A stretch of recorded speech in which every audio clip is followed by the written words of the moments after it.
బీహార్ ముఖ్యమంత్రి నితీష్ కుమార్ ఎన్డీఏ కూటమికి హ్యాండ్ ఇస్తారా? జేడీయూ తిరిగి ఇండి కూటమిలో చేరుతుందా? ఈ అంశంపై ఇప్పుడు దేశ రాజకీయాల్లో హాట్ టాపిక్ గా మారింది. ఏపీ సీఎం చంద్రబాబు ప్రమాణ స్వీకారానికి నితీష్ కుమార్ హాజరు కాకపోవడం పలు అనుమానాలకు కారణమైంది. ఎన్డీఏ సమావేశంలో బాబుతో సన్నిహితంగా మెలిగిన నితీష్ ఆయన ప్రమాణ స్వీకారానికి ఎందుకు రాలేదన్నది చర్చగా మారింది. మోడీ కేబినెట్ లో జేడీయూకు 2 మంత్రి పదవులు దక్కాయి. ప్రాధాన్యత లేని పోర్టుఫోలియోలు ఇచ్చారు. ఈ విషయంలో నితీష్ అసంతృప్తిగా ఉన్నారనే వార్తలు వస్తున్నాయి. ఈ కారణంతోనే ప్రధాని మోదీ, అమిత్ షా హాజరైన చంద్రబాబు ప్రమాణ స్వీకారోత్సవానికి నితీష్ కుమార్ రాలేదని వాదనలు వస్తున్నాయి. ఆర్జేడీ, కాంగ్రెస్ నేతలు ఇదే అభిప్రాయం వ్యక్తం చేస్తున్నారు. నితీష్ త్వరలోనే ఎన్డీఏ నుంచి బయటకు వస్తారంటున్నారు. బీజేపీ నేతలు మాత్రం ముఖ్యమైన కార్యక్రమాలు ఉన్నందునే చంద్రబాబు కార్యక్రమానికి నితీష్ రాలేదని చెబుతున్నారు. జేడీయూ ఎన్డీఏలోనే ఉంటుందని స్పష్టం చేస్తున్నారు.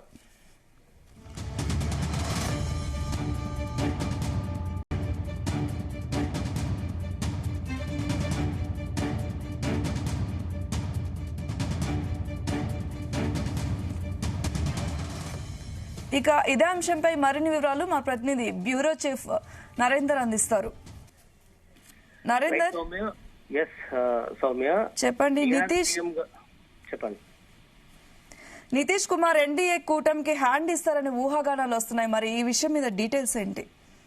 రైట్, అట్లాంటి సంకేతాలు అయితే ఇప్పుడు వరకు కేంద్రంలో లేవు. బీఆర్ సీఎం గా ఉన్నటువంటి నితీష్ కుమార్ ఎన్డీఏ కూటమిలోనే కొనసాగుతున్నారు. ఆయనే తన పార్టీ నుంచి 12 లోక్సభ స్థానాలకు సంబంధించినటువంటి, అలాగే చంద్రబాబు 16 లోక్సభ స్థానాల్లో ఆయన కూటమి సభ్యులుగా ఉన్నారు. ప్రజెంట్ మనం చూస్తున్నాం, మొన్న కేంద్ర ప్రభుత్వం కొలువుదీరినటువంటి సమయంలో అటు చంద్రబాబు గాని, నితీష్ గాని, మిగతా కూటమిలోని సభ్యులందరూ కూడా అక్కడ ఆసీనులైనటువంటి సందర్భం చూసాం. ఆయన చాలా సీనియర్ పొలిటీషియన్ గా ఉన్నారు. పలుసార్లు ముఖ్యమంత్రిగా కూడా పనిచేసినటువంటి అనుభవం నితీష్ కుమార్ది. అలాంటి వ్యక్తి చంద్రబాబుతో కూడా చాలా కాలంగా, దాదాపు 30 ఏళ్లుగా ఇద్దరి మధ్య అనుబంధం ఉంది. బట్ వివిధ కారణాల వల్ల బీహార్ లో వివిధ ఒత్తిడిలో ఉండడం వల్ల ఆయన రాలేకపోయారనేటువంటి సమాచారం అయితే బయటకు వస్తోంది. వాస్తవానికి ఈ రావాల్సిన అవసరం ఉండేది ఆంధ్రప్రదేశ్ కు, కానీ అనివార్య కారణాల్లో రాలేకపోయారనేటువంటి విషయాన్ని ఆ పార్టీకి సంబంధించినటువంటి నేతలు కూడా కొంతమంది లీకులు ఇచ్చారు. బట్ జేడీ గానీ, తెలుగుదేశం పార్టీ గానీ, జనసేన గానీ, మిగతా భాగస్వామ్య పార్టీలన్నీ దాదాపు 25 పార్టీల దాకా ఉన్నాయి. ఇట్లాంటి పార్టీలన్నీ కూడా బీజేపీతో కలిసి ఉన్నటువంటి సందర్భం అయితే మనం చూస్తున్నాం. ఎన్డీఏ భాగస్వామ్య పార్టీలతోనే ఈసారి కేంద్రంలో నరేంద్ర మోడీ 3వ సారి ముచ్చటగా ప్రధానమంత్రి అయినటువంటి సందర్భాన్ని మనం చూసాం. అయితే నిన్న జరిగినటువంటి తెలుగుదేశం పార్టీ అధినేత, అదేవిధంగా ఆంధ్రప్రదేశ్ ముఖ్యమంత్రి ప్రమాణ స్వీకార కార్యక్రమానికి అతిరథ మహారాజులందరూ హాజరైనటువంటి సందర్భం చూసాం. వివిధ రాష్ట్రాలకు సంబంధించినటువంటి ప్రముఖులు, వివిధ పార్టీల నేతలు, మాజీ ఉపరాష్ట్రపతితో మొదలుకుంటే ప్రధానమంత్రి నరేంద్ర మోడీ, అదేవిధంగా గవర్నరు, పలు సినీ ప్రముఖులు, సెలబ్రిటీలు పెద్ద ఎత్తున హాజరైనటువంటి సందర్భం ఉంది. కానీ భాగస్వామ్య పార్టీలుగా ఉన్నటువంటి నితీష్ కుమార్ రాకపోవడం ఏంటి అనే చర్చ అయితే ఆ సభ దగ్గర కావచ్చు, అక్కడ వినిపించినటువంటి సందర్భాన్ని మనం చూసాం. బట్ ప్రజెంట్ మనకున్న సమాచారం ప్రకారం ఆయన బీహార్ లో ఒక ముఖ్యమైనటువంటి కార్యక్రమంలో ఉండడం వల్లే రాలేకపోయారు అన్నటువంటి సమాచారం అయితే వస్తుంది. ఈ విషయాన్ని బీజేపీ నేతలు కూడా చెప్పారు, నితీష్ కుమార్ రావాల్సిందే, వివిధ కారణాల వల్ల రాలేకపోయారు అని కూడా చెప్తారు. జేడీకి సంబంధించినటువంటి పార్టీలోని కొంతమంది కూడా నితీష్ కుమార్ సంబంధించి రాగాను కూడా కొంతమంది ఇలాంటి ఉద్దేశం ఏమీ లేదు, ఖచ్చితంగా రావాల్సి ఉంది చంద్రబాబు అన్న లేదా నితీష్ కుమార్ మధ్యలో మంచి సాన్నిహిత్యం ఉంది, వస్తానని కూడా చెప్పారు, కానీ వివిధ కారణాలు రాలేకపోయారని కూడా చెప్తూ వచ్చారు. అయితే దీని ప్రభావం ఎన్డీఏ కూటమి మీద ఏ రకంగా ఉంటుంది అన్నటువంటి చర్చ అయితే బయట వినపడుతోంది.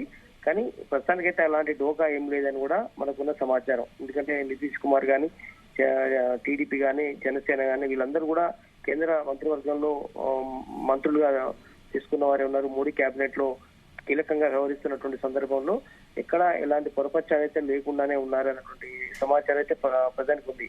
అదేవిధంగా ఎన్డీఏ కూటమి ఒక పక్క వివిధ రకాల సమస్యలతో ఇబ్బంది పడుతుంది. ఎన్డీఏ కూటమి మాత్రం ప్రజెంట్ బలంగానే ఉంది అన్నటువంటి సంకేతాలు అయితే వీళ్ళు ఐక్యంగా కనిపిస్తున్నారు. ఏదైనా కూడా ఉద్దేశపూర్వకంగా రాలేదు అనేటువంటి విషయం అయితే చెప్పుకొస్తున్నారు. బట్ చంద్రబాబు కూడా దీని మీద ఎలాంటి స్పందించలేదు. బట్ ఆయన ఆ విషయం అయితే ఆయనని ఎవరు అడగని సందర్భం అయితే మనం చూసాం. ఈ రోజు తిరుపతి కార్యక్రమంలో ఉన్నారు.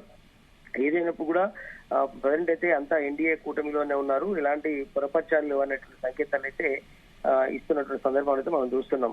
సౌమ్య, అయితే నరేందర్ మోడీ కేబినెట్ లో జేడీయూకి 2 మంత్రి పదవులు దక్కాయి, ప్రాధాన్యత లేని పోర్టుఫోలియోలు ఇచ్చారు. ఈ విషయంలో నితీష్ అసంతృప్తిగా ఉన్నారనే వార్తలు కూడా వస్తున్నాయి. మరి ఈ విషయం నిజమే అంటారు? అంటే వాస్తవం ఏమై ఉంటుంది? ఎగ్జాక్ట్లీ అక్కడ ఉన్నటువంటి ప్రాధాన్యత లేని మంత్రి పదవులు తీసుకోవడానికి, చంద్రబాబు ముఖ్యమంత్రిగా ప్రమాణ స్వీకారానికి రాకపోవడానికి ఈ రెండింటి మధ్యలో ఎలాంటి తేడా లేదు. అది పూర్తిగా మోడీ, అమిత్ షా కావచ్చు, లేదంటే బీజేపీకి సంబంధించినటువంటి వాళ్ళిద్దరి మధ్యలో నిర్ణయం. కానీ చంద్రబాబు అన్న నితీష్ కుమార్ మధ్యలో ఉన్నటువంటి ఎలాంటి గ్యాప్ అయితే లేదు. ప్రజెంట్ ఈ మంత్రి పదవులు ప్రాధాన్యత లేని ఉన్నాయి, కొన్ని ప్రాధాన్యత లేదన్నటువంటి విషయం మీద కొంత చర్చ అయితే జరిగింది.